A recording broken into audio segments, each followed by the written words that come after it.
Ammonium ചോർച്ച. മണ്ണൂത്തിയിലെ ഒല്ലൂക്കരയിൽ പ്രവർത്തിക്കുന്ന സത്യം ഐസ് ഫാക്ടറിയിലാണ് വാതക ചോർച്ച ഉണ്ടായത്. വാതക ചോർച്ച ഉണ്ടായതോടുകൂടി സമീപവാസികൾക്ക് വലിയ രീതിയിലുള്ള അസ്വസ്ഥത അനുഭവപ്പെട്ടു. കണ്ണിലും മറ്റും ബുദ്ധിമുട്ട് അനുഭവപ്പെട്ടു. ഇതോടുകൂടി ഫയർഫോഴ്സിനെ വിവരം അറിയിക്കുകയാണ് ചെയ്തത്. കറണ്ട് പോയതുകൊണ്ട് തന്നെ ടാങ്കിലേക്ക് റിട്ടയർ പോയിട്ടില്ലായിരുന്നു. അത് കാരണം ഇത് തിരിച്ചിപ്പോൾ കറണ്ട് തിരിച്ച് അകത്തേക്ക് പോകുന്നു. ഇതിൻ്റെ പുറത്ത് ലീക്കേജ് ഉണ്ടായിട്ട് അതിന് കുമിട് പോലെ ഫോം ചെയ്തു. അത് നമ്മൾ വാട്ടർ ജെറ്റ് ഉപയോഗിച്ചിട്ട് നമ്മൾ ഡിസിപ്പേറ്റ് ചെയ്ത് ലയിപ്പിച്ച് ഒഴുക്കി കളഞ്ഞുകൊണ്ടിരിക്കുകയാണ്. ചുറ്റുപാട്ടത്തിൽ ഇതിൻ്റെ വിഷയം എന്ന് വെച്ചാൽ ഉള്ളിലേക്ക് നമ്മളെ ശ്രേഷ്ഠ സ്ഥലങ്ങൾ കല്ല് സ്ഥലങ്ങളൊക്കെ അത് ബാധിക്കും. അതാണ് ഇതിനകത്ത്. അതുകൊണ്ടാണ് മാസം ഒരു DS ഒക്കെ ഉപയോഗിച്ചിട്ട് ആൾക്കാർ നമ്മൾ ജീവനക്കാർ മൊത്തം പ്രവർത്തിക്കുന്നത്. സംഭവം ഇപ്പോൾ കൺട്രോളാണ്.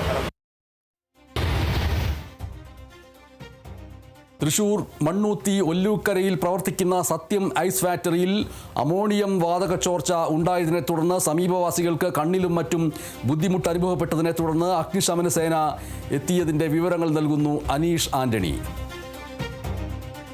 ബനേഷ്, രാവിലെ 9 മണിയോടെയാണ് ഇത്തരത്തിൽ ഈ ഐസ് ഫാക്ടറിയിൽ ചോർച്ച അനുഭവപ്പെട്ടത്. ഇത് മണ്ണുത്തിയിലേക്കുള്ള പ്രധാന പാതയ്ക്ക് സമീപം തന്നെയാണ് ഈ ഐസ് ഫാക്ടറി പ്രവർത്തിക്കുന്നത്. സത്യം ഐസ് ഫാക്ടറിയിലാണ് ഈ സംഭവം ഉണ്ടാകുന്നത്. അമോണിയം വാതകമാണ് ചോർച്ച ഉണ്ടായത്.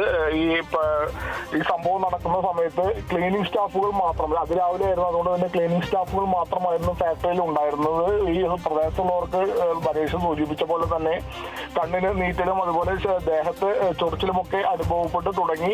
അത്ര കാര്യമായില്ലെങ്കിലും ഈ പറയുന്ന ചൊറിച്ചിലും നീറ്റലും ഒക്കെ അനുഭവപ്പെട്ടതോടെ വിവരം തൃശൂർ ഫയർഫോഴ്സിനെ അറിയിച്ചു. തൃശൂർ ഫയർഫോഴ്സ് സ്ഥലത്തേക്ക് പുറപ്പെട്ടു. അതുപോലെ തന്നെ സമീപത്തുള്ള പുതുക്കാട് ഫയർ സ്റ്റേഷനിലേക്കും തൃശൂർ ഫയർഫോഴ്സ് വിവരം അറിയിച്ചു. അവിടെ നിന്നും യൂണിറ്റുകളെത്തി, 3-4 യൂണിറ്റ് എത്തി 2 മണിക്കൂറോളം പണിപ്പെട്ടാണ് ഈ ചോർച്ച പൂർണ്ണമായും ഇപ്പോൾ അടയ്ക്കാനായത്. 10:30യോടെയാണ് ഈ ചോർച്ച അടച്ചത്. അതായത് ഈ അമോണിയം വാതകം ലീക്ക് ചെയ്യുന്ന സമയത്ത് വെള്ളം ശക്തിയായി പമ്പ് ചെയ്തതിനു ശേഷം നിർവീര്യമാക്കി വാൽവ് അടച്ചാണ് ഈ ലീക്ക് പരിഹരിച്ചത്. 25,000 ലിറ്റർ കപ്പാസിറ്റി ഉള്ള ടാങ്കിലാണ് ഈ ഐസ് ഫാക്ടറിയിൽ അമോണിയം സംഭരിച്ചിരുന്നത്. ഈ ഉപകരണങ്ങളുടെ കാലപ്പഴക്കമൊക്കെയാണ് ഇത്തരത്തിൽ ലീക്കേജ് ഉണ്ടാകാനുള്ളൊരു സാധ്യതയായി കരുതുന്നത് ഫയർഫോഴ്സ്. എന്നാൽ ഈ ചോർച്ചയുടെ പശ്ചാത്തലത്തിൽ ഈ കമ്പനി സുരക്ഷാ മാനദണ്ഡങ്ങൾ അനുസരിച്ചാണോ പ്രവർത്തിക്കുന്നത് എന്നത് ഉൾപ്പെടെയുള്ള കാര്യങ്ങൾ ഗൗരവമായി പരിശോധിക്കുമെന്ന് ഫയർഫോഴ്സ് അറിയിച്ചിട്ടുണ്ട്.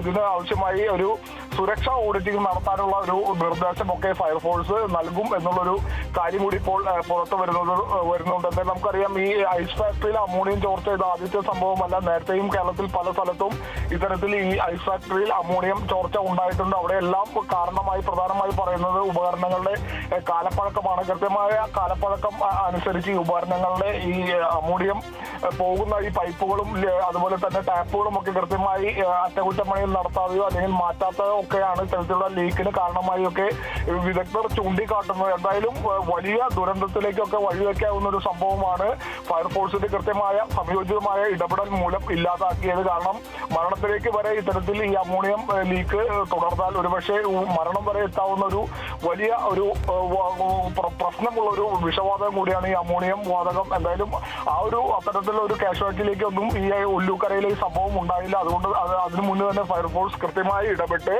ഈ വാൽവ് അടച്ച് ലീക്ക് കൃത്യമായി പരിഹരിച്ചു എന്നത് ആശ്വാസകരമായ കാര്യമാണ്. എന്തായാലും ഈ ലീക്കിന്റെ പശ്ചാത്തലത്തിൽ ഞാൻ നേരത്തെ പറഞ്ഞ പോലെ കൃത്യമായ സുരക്ഷാ ഓഡിറ്റിംഗ് നടത്താനുള്ള ഒരു നീക്കത്തിലാണ് അധികൃതരുള്ളത്. ബനേഷ്, ശരി. തൃശൂർ മണ്ണൂത്തിയിൽ ഒല്ലൂക്കരയിൽ പ്രവർത്തിക്കുന്ന സത്യം ഐസ് ഫാക്ടറിയിൽ അമോണിയം വാതക ചോർച്ച ഉണ്ടായതിനെ തുടർന്ന് സമീപവാസികൾക്ക് കണ്ണിലും മറ്റും വലിയ ബുദ്ധിമുട്ട് അനുഭവപ്പെട്ടതിനെ തുടർന്ന് ഫയർഫോഴ്സ് എത്തി ആ ചോർച്ച അണച്ചിരിക്കുന്നു. ചോർച്ച അണയ്ക്കാൻ കഴിഞ്ഞില്ലായിരുന്നുവെങ്കിൽ വലിയ രീതിയിലുള്ള ഗുരുതരമായ പ്രശ്നങ്ങളിലേക്ക് ഒക്കെ നയിക്കുമായിരുന്നു എന്നാണ് അനീഷ് ആന്റണി റിപ്പോർട്ട് ചെയ്തിരിക്കുന്നത്.